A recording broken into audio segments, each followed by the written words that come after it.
La pièce était presque vide, comme si le temps lui-même avait cessé de respirer. Une lumière pâle glissait sur le piano, révélant la poussière légère qui flottait dans l'air, et au centre de ce silence suspendu, Véronique Sanson restait immobile, les mains posées l'une sur l'autre, comme pour retenir une vérité qui lui échappait depuis trop longtemps. À 64 ans, elle venait enfin de prononcer les mots que personne n'aurait imaginé entendre d'elle. Des mots simples, presque murmurés, mais capables de fissurer 4 décennies de silence. L'homme qu'elle avait aimé, celui qu'elle avait protégé du monde entier, portait désormais un visage, une histoire, une place irrévocable dans sa vie. Son regard se perdit dans le vide, lointain, comme si elle cherchait encore à comprendre comment une seule présence avait pu survivre à tant d'années d'absence. Ses lèvres tremblaient à peine, mais la confession avait été claire, profonde, aussi inévitable que le dernier accord d'une chanson qu'on n'a jamais osé terminer. Dans un souffle, elle avait admis ce qu'elle s'était refusée à dire pendant presque toute sa carrière. Cet homme n'avait jamais quitté son cœur. Non pas par choix, mais parce qu'il appartenait à cette catégorie d'amour que la vie sépare, mais que la mémoire refuse obstinément d'effacer. Les journaux, les scènes, les projecteurs n'avaient jamais deviné son existence. Il était une ombre douce, un secret rangé dans un tiroir que personne n'avait jamais ouvert. Et pourtant, il avait été le centre silencieux de toutes ces nuits blanches, l'écho fragile de ses mélodies les plus mélancoliques. Elle parlait de lui comme on évoque une présence encore vivante, avec une pudeur presque sacrée, comme si le simple fait de prononcer son nom pouvait réveiller une douleur ancienne, mais nécessaire. Pourquoi avoir attendu si longtemps pour le dire? Était-ce la peur de blesser, de troubler un équilibre, ou simplement l'incapacité d'affronter le reflet de ce qu'elle avait perdu? Sa voix, légèrement cassée, semblait porter encore l'empreinte de cette retenue. Elle avait caché un homme au monde, mais elle s'était surtout cachée à elle-même. Et pourtant, dans ce moment suspendu, quelque chose se dénouait enfin, comme si le silence qu'elle avait porté depuis une vie entière trouvait pour la première fois un chemin vers l'air libre. Puis, il y eut cette phrase, à peine audible, qui changea tout. Il n'a jamais su. Mais il a été l'amour que je n'ai jamais pu vivre. Un tremblement parcourut la pièce, imperceptible mais réel, comme si les murs eux-mêmes venaient de comprendre l'ampleur de cette absence. Ce qu'elle allait dire ensuite, personne n'y était préparé. Sur la table, un vieux micro éteint reposait à côté d'une photo jaunie dont les contours s'effaçaient déjà. Et dans ce simple objet, toute une vie cachée semblait prête à revenir à la lumière. Elle n'avait pourtant commencé qu'avec une guitare trop grande pour elle et un cahier d'écolière rempli de phrases qu'elle n'osait pas encore appeler des chansons. Les rues de Sèvres, avec leurs trottoirs étroits et leurs arbres frémissant sous le vent du matin, avaient été son premier théâtre. C'est là, entre 2 immeubles silencieux, qu'elle avait découvert ce frisson particulier qui précède chaque note, ce mélange d'attente et de peur qui allait guider toute sa vie. À l'époque, tout semblait encore possible, même l'amour, surtout l'amour. Lui, elle l'avait rencontré un soir où le printemps tardait à venir. Il ne portait rien d'extraordinaire, juste un sourire timide et une manière d'écouter qui faisait croire que chaque mot comptait. Ils étaient jeunes, naïfs peut-être, mais l'affection se tissait entre eux avec la douceur d'une chanson encore inachevée. Il l'avait regardé jouer pour la première fois dans un café modeste, une salle où la fumée, les verres et quelques applaudissements hésitants suffisaient à créer une magie fragile. Elle avait compris alors que certains regards ont le pouvoir de transformer un murmure en vérité. Ce premier amour n'avait rien de spectaculaire.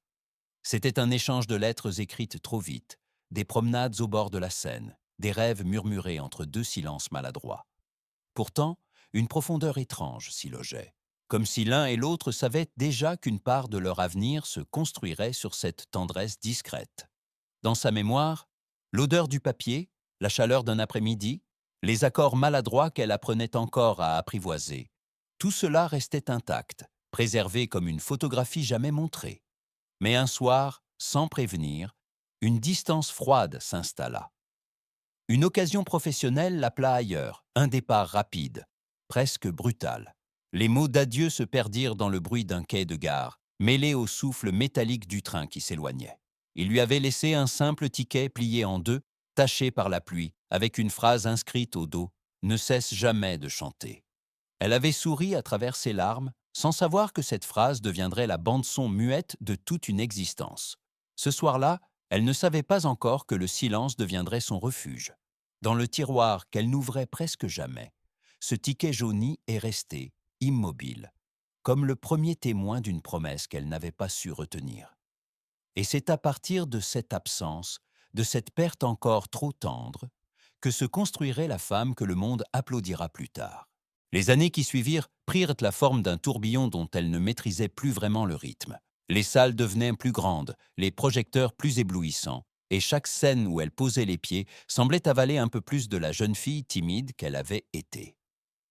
La musique, fidèle compagne, l'avait portée d'un studio à l'autre, d'un pays à un autre, comme si le monde s'élargissait à mesure que son cœur se reculait.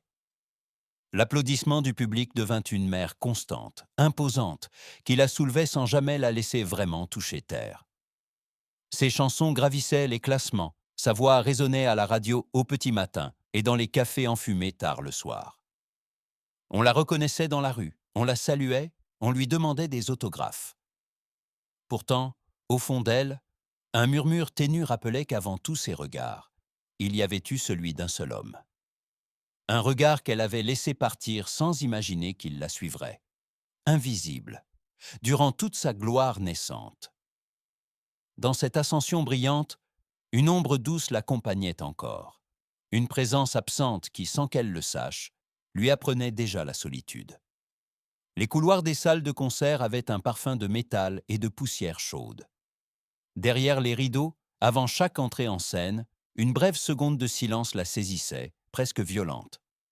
Elle entendait alors ce qu'elle avait perdu, ce qu'elle n'avait pas eu le courage de retenir. Puis, dès qu'elle posait un pied sur le plateau, l'orchestre balayait tout. Le public criait son nom, les lumières se croisaient, le rythme s'imposait. Et dans cette tempête, elle commençait, peu à peu, à ne plus s'entendre. Ses proches la voyaient changer. On disait qu'elle était plus vive, plus présente, mais aussi plus fragile dans les interstices de ses journées. Elle apprenait à sourire pour les photos, à répondre aux questions avec un mélange d'élégance et de distance, comme si la célébrité avait sculpté un masque qu'elle ne savait plus enlever. La nuit, en revanche, tout devenait clair. Loin de la foule, loin du bruit, elle retrouvait la sensation d'un vide qui ne condamnait pas, mais qui interrogeait. À qui chantait-elle vraiment depuis tout ce temps? Au public ou à celui qui n'était jamais revenu? Il lui arrivait de s'arrêter en plein milieu d'un studio, les mains suspendues au-dessus du piano, comme si une mémoire enfouie venait brusquement frôler son esprit. Une phrase, une mélodie, un sourire ancien. Ces éclats la troublaient plus que le succès ne la rassurait, car plus elle montait, plus la distance avec sa propre vérité s'agrandissait. Elle était applaudie par des milliers, mais attendue par personne. Et dans cette gloire trop brillante, naquit une fracture silencieuse que ni les tournées ni les disques d'or ne parvinrent à combler. Une fracture qui allait, un jour, rouvrir la porte du passé qu'elle croyait fermée pour toujours.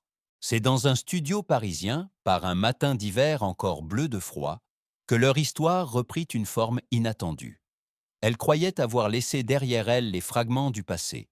Mais lorsqu'il entra dans la pièce, un simple mouvement de son visage raviva des années qu'elle pensait ensevelies. Il n'était plus le jeune homme timide du café de Sèvres, ni l'ombre douce qui habitait ses nuits après chaque concert. Il était devenu un musicien accompli, un homme sûr de lui, dont le regard portait encore cette écoute patiente qui l'avait autrefois désarmé. Et dans ce regard, sans qu'elle ne comprenne comment, quelque chose se remit à respirer. Au début, ce n'était qu'une collaboration. Quelques notes échangées, un arrangement qu'il proposait avec une délicatesse presque trop mesurée, comme s'il craignait de marcher sur une terre encore sensible. Mais très vite, une intimité subtile se tissa entre eux, une complicité plus profonde que les mots. Il savait reconnaître le moment où sa voix tremblait, avant même qu'elle ne s'en rende compte. Elle devinait ses hésitations avant qu'il ne pose ses doigts sur le clavier. Entre eux, la musique devenait un langage secret, tissé de regards fugaces, de respirations partagées, de silences qui parlaient plus que les phrases. Leurs mains se frôlaient plus qu'elles ne se touchaient. Le monde, autour, semblait disparaître. Il ne restait que le battement de deux cœurs en sursis. Sous les lumières tamisées du studio, chaque séance se transformait en refuge. Ils arrivaient avant l'aube, repartaient après minuit, comme si l'extérieur n'avait plus d'emprise sur eux. Elle retrouvait en lui la tendresse des débuts, mais aussi une maturité nouvelle, une force calme qui la troublait. Il avait cette façon de l'observer lorsqu'elle chantait, un mélange d'admiration et de mélancolie, comme s'il connaissait déjà la fin de l'histoire qu'il n'osait pas commencer. Mais chaque battement rapprochait aussi leur fin, car leur amour, aussi instinctif qu'il fût, se heurta rapidement à la réalité. Sa carrière atteignait un sommet que les producteurs voulaient protéger à tout prix. On craignait les distractions, les complications, les drames possibles. Lui vivait encore dans l'ombre, trop discret pour ce monde où chaque émotion pouvait devenir un titre de journal. Ils se retrouvèrent alors à aimer dans les interstices du temps. Quelques heures volées dans un appartement trop étroit, un dîner improvisé dans une rue anonyme, des mots murmurés derrière une porte fermée. La passion n'exigeait pas d'éclat, elle avançait lentement avec une douceur dangereuse. Pourtant, une vérité silencieuse les guettait. Elle sentait que cet amour, aussi pur soit-il, n'avait pas d'avenir possible dans la lumière. Lui le savait depuis le premier instant. Mais aucun des deux n'avait la force d'interrompre le fil invisible qui les reliait. Ils vivaient dans une parenthèse fragile, comme suspendus au-dessus de la vie réelle. Jusqu'au jour où la parenthèse se referma. Un départ imprévu, un contrat à l'étranger, une tournée trop longue. Ils ne se séparèrent ni dans la colère, ni dans les larmes. Ce fut une absence qui grandit de jour en jour, une distance qui s'imposa sans bruit, comme le crépuscule glissant sur une ville endormie. Elle continua à chanter, il continua à composer ailleurs. Et leur amour, sans éclat, sans scandale, devint cette histoire interrompue que personne ne connaîtra jamais vraiment. Leur histoire n'eut pas de fin, seulement une pause qui dura toute une vie.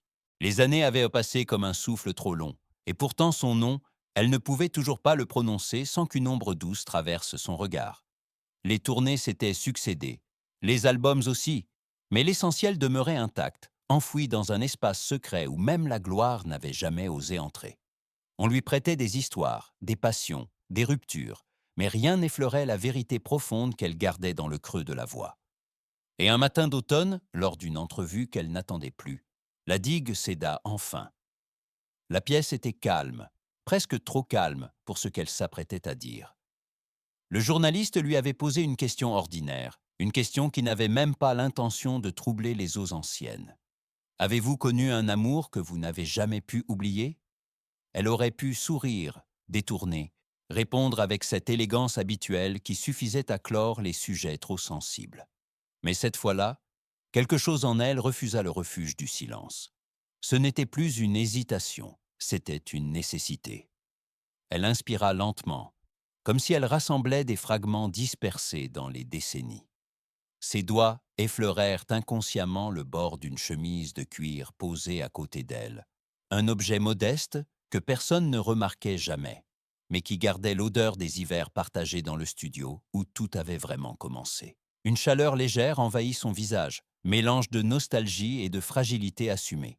Puis elle dit simplement « Oui, il y a eu un homme, celui que j'ai caché au monde pendant des années. » Un silence se fit, un silence long, presque solennel, où l'on aurait cru entendre la mémoire se remettre en marche. Elle parla de lui sans éclat de voix non plus, comme si chaque mot devait être déposé avec respect. Elle évoqua la douceur de leur matin, l'intimité des heures volées, la manière dont ils savaient écouter même lorsque la musique étouffait tout. Elle ne décrivait pas une passion dévorante, mais une présence essentielle, celle qui avait donné un sens à ses chansons les plus secrètes. Sa voix se brisa brièvement lorsqu'elle évoqua leur séparation, cette fracture silencieuse qui n'avait jamais guéri. Elle avoua avoir continué à chanter pour lui, parfois sans même le vouloir. Certaines mélodies portaient encore son souffle, certains refrains son absence. Le journaliste, décontenancé, n'osa pas poser une autre question. Il savait que ce moment n'était pas une révélation publique, mais un geste intime, presque sacré, celui de laisser sortir un amour qui n'avait jamais cessé de vivre en elle. Après un long silence, elle rajouta dans un souffle « Je ne l'ai jamais oublié, et je crois qu'il ne m'a jamais vraiment quitté. » C'était plus qu'un aveu. C'était la vérité qu'elle se refusait depuis trop longtemps, une vérité qui la libérait autant qu'elle la blessait. Ses yeux brillaient, non pas de larmes, mais de cette lumière particulière que portent ceux qui ont enfin trouvé le courage de dire ce qu'ils auraient trop dû dire depuis une vie entière. 3 secondes de silence s'étirèrent, lourdes, nécessaires, presque musicales. Puis elle baissa la tête, comme pour protéger une dernière fois ce qu'elle venait d'offrir au monde. Et dans ce simple geste, tout fut dit. Les années, désormais, glissaient plus lentement autour d'elle, avec cette douceur fragile qui suit les longues tempêtes. Sa voix avait perdu une part de sa fougue, mais gagné une profondeur nouvelle, celle que seul le temps peut offrir. Dans son appartement baigné d'une lumière d'or pâle, elle observait parfois les objets qui avaient traversé sa vie. Des partitions annotées, des photos à moitié effacées, un ticket jauni dont l'encre menaçait de disparaître.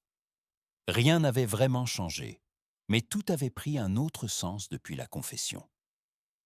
Elle savait que l'amour n'a pas besoin d'être vécu pour être vrai. Certains prennent forme dans le silence, d'autres dans les absences qui persistent. Lui avait été l'un de ces amours-là, un souffle discret, une présence invisible, un fil qui ne s'était jamais brisé malgré les années. Elle ne regrettait plus, ou peut-être seulement avec tendresse. Le passé n'était plus une douleur, il était devenu un miroir apaisé, où elle pouvait enfin se regarder sans détour. Dans la quiétude de ces journées nouvelles, elle comprit que ce qu'elle avait dévoilé n'était pas une faiblesse, mais une liberté tardive. Dire la vérité ne changeait pas le cours de la vie, mais éclairait le chemin déjà parcouru. Elle souriait parfois en pensant qu'il ignorait peut-être encore tout de cet aveu, quelque part dans une existence parallèle, loin des notes et des souvenirs qui l'habitaient elle. Pourtant, une part d'elle croyait qu'il avait toujours su. Et si aimer, c'était simplement se souvenir sans rancune, et si le silence parfois était la plus belle des confessions. Un souffle de vent fit frémir les rideaux, répandant sur le sol des reflets dorés qui vibraient comme un dernier accord. Le piano immobile semblait attendre qu'elle l'effleure encore une fois, non pour chanter la douleur, mais pour remercier ce qui avait été. La lumière glissa lentement sur ses mains. Le temps, dehors, poursuivait sa marche, et dans l'air, quelque chose s'apaisait. Et quelque part, dans le silence, leur histoire continue encore.